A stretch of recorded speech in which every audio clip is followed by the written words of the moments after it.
Hey folks, it's me, Michael Bach, your diversity dude, and this is Monday Morning Musings.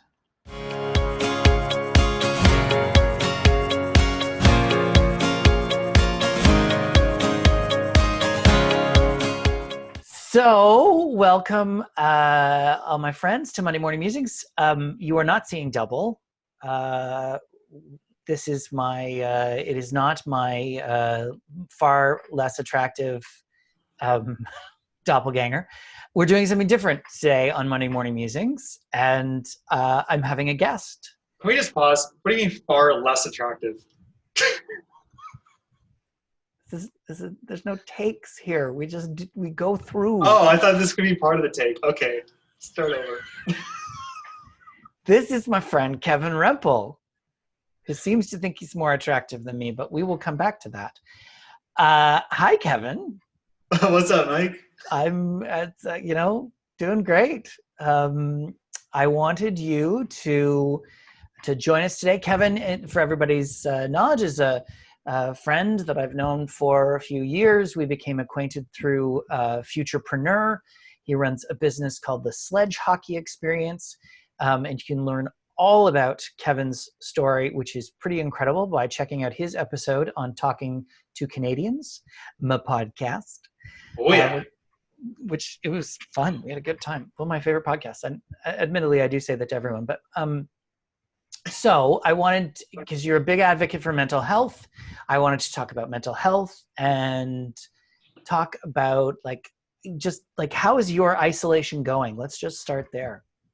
Well, I laugh with a lot of people I'm connecting with right now, a lot of my friends, because my whole life and world as an entrepreneur is already working from home, is already struggling to try and make ends meet, is already focused on habits and behaviors to keep myself mentally well and strong during my everyday life, because I need to. I have to be my own hero. I have to be my own champion to motivate myself every day. So I laugh in the fact that everyone's world has been turned upside down, where I feel like just everybody came to me now. So I was like, cool. I'm ready to rock. So it's actually been going great, because I feel like I've got a lot of these things already in place.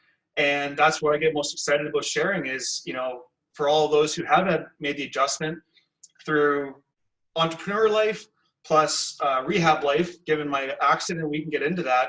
I already this is my third time spending about a 4-year chunk in quote unquote isolation, meaning I just had to dive down, dig deep, and motivate myself every day to build the life that I have today. So I got a lot that I can share and would love to share. Wow. Yeah. So let's talk about that. What are you doing to maintain your personal mental health? Sure. So my strategies are all based around cognitive behavioral therapy techniques. Okay. And to give context again for any new listeners or viewers, the short story is today I'm known as a Paralympian in sledge hockey. I medaled in Sochi at the games and earned a bronze medal with Canada. And I got into Paralympics despite me standing and walking really well today. I was paralyzed on my dirt bike in a motocross accident 13 years ago. So when I was paralyzed, the same way that today we've gone through a sudden change overnight, life has shifted, now what, and full of uncertainty. I went from everyday normal kid to, in an instant, person with disability, can't move, unemployed, what do I do now? So that 4-year process to really get back up on my feet, I was walking and riding in a year, but it was about 4 years to really rebuild my life and get to the next chapter. And that was Team Canada, so 4 years is an Olympic cycle. And that was when I had to buckle down and commit to being an athlete. And so that was fun and also challenging, living in your own world. And as an entrepreneur from 2015 until now, which is about 4.5 years, same deal, focus, intense by yourself. And through all of these 4-year cycles, cognitive behavioral therapy has been my tools and toolbox that I've gone to. So for example, a resource I'd love to share afterwards is I created what I call just a CBT checklist. And when I look at, or when I were to share any of the things that I do or have done or am doing, meditation is a big practice, practicing mindfulness every day to calm anxiety and refocus and clarify your thoughts. Journaling, to write down how you're feeling, to do what I call a brain dump, to get any negative thoughts and emotions outside of you, put them on paper so your mind is clear. And then once you see them, they become real and you can reframe those thoughts. That comes down to, next would be focusing on gratitude. Focus on the little things that are really going well in your life today. Despite all the chaos, and maybe there's an uncertainty around a paycheck, do you have a roof over your head? Are you healthy? Is your family together? And focusing on what you can control. I can go on a whole bunch more, Mike. I'm gonna hand it back over to you, let me know, but like simple things like that are required in daily practice to maintain your mental health, well-being, and to develop your resilience during a time of crisis and in your day-to-day life.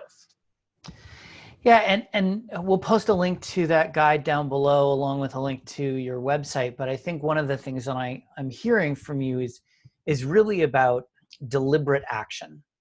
It's about making sure that we are getting out of bed, we are, brushing our teeth and getting dressed. And even if we're working from our spare bedroom or our living room couch or wherever, that we need to be in routine and we need to be thinking about every particular action throughout the day. Because otherwise we do, potentially fall into that trap.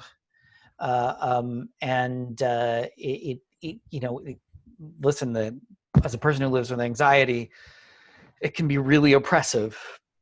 So it's really important to take those steps. Absolutely. So as an example, like you said, focusing on an evening routine as well as a morning routine is incredibly crucial to behave as though you are still going to work every day. Right. Knowing, for example, if you have been given time back in your schedule because you now don't have to commute, ask yourself questions like, how can I use this time wisely? So if you were to wake up at 5 o'clock and normally you commute until 6, well, can you use that to, for example, I think kicking off your day with exercise is incredibly powerful because it will release endorphins and keep that going for several hours. So can you fit in a workout routine if you haven't been doing that already? Can you simplify routines as far as like your morning breakfast? Like for me, it's just a smoothie. I know same thing every single day, followed by my workout. It's just go get it, go do it. Another strategy that you could implement is creating your ideal week. So for example, maybe in your day-to-day work life already, you're just living by the calendar and you're at the mercy of your calendar, but now you have a bit more control. So I can provide a template for this as well, and just go into a Google spreadsheet, and the same way you would time block certain things at work, time block especially your morning. So for example, there's a strategy, I forget the author of this online, but he did a study and illustrated an example between maker's time versus manager's time.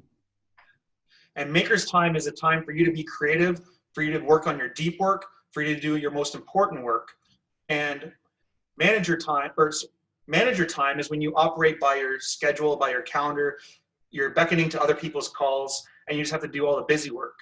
So if you, for example, have gained time back in your schedule, how can you time block your ideal week and decide how you're going to implement your morning and stick to it, like you said, with habits and routines and disciplines, that now you're in control of your day more than ever, and you develop those habits, routines that set you up to be resilient when you need to be responsible and accountable to yourself. Awesome. Inspirational as always. That's what I love to do, bro. Thanks for coming on. I really appreciate it. You got it. Like I said, I'll send you some resources if anyone wants to download those and use them. Appreciate hopping on here, and hope I can help be of service while everybody's back at home. Thank you, my friend.